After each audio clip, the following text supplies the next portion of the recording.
অহিংসার পথেই শান্তির সন্ধান অথবা অহিংসা পরম ধর্ম।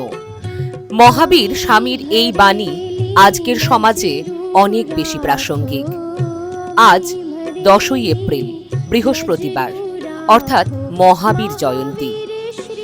মহাবীর জয়ন্তী জৈন সম্প্রদায়ের অন্যতম প্রধান ধর্মীয় উৎসব, যা জৈন ধর্মের 24তম এবং সর্বশেষ তীর্থঙ্কর মহাবীরের জন্মবার্ষিকী উদযাপন করে পালিত হয়। এই উৎসবটি চৈত্র মাসের ত্রয়োদশী তিথিতে পালিত হয়। ভগবান মহাবীরের জন্ম 599 খ্রিস্টপূর্বাব্দে বর্তমান বিহারের বৈশালী জেলার কুন্দ গ্রামে একটি রাজকীয় পরিবারে হয়েছিল।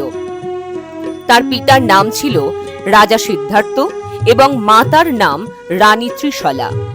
জন্মের সময় রানী ত্রিশলা 16টি শুভ স্বপ্ন দেখেছিলেন, যা একটি মহান আত্মার আগমনের পূর্বাভাস হিসেবে বিবেচিত হয়।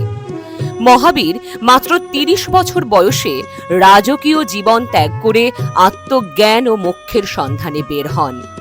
12 বছর কঠোর তপস্যা ও ধ্যানের পর তিনি সর্বজ্ঞান লাভ করেন এবং তীর্থঙ্কর হিসাবে প্রতিষ্ঠিত হন। মহাবীর অহিংসা, সত্যবাদিতা, অচৌর্য অর্থাৎ চুরি না করা, ব্রহ্মচর্য এবং অপরিগ্রহ এই 5টি মৌলিক নীতির উপর জোর দিয়েছিলেন, যা জৈন ধর্মের মূল ভিত্তি।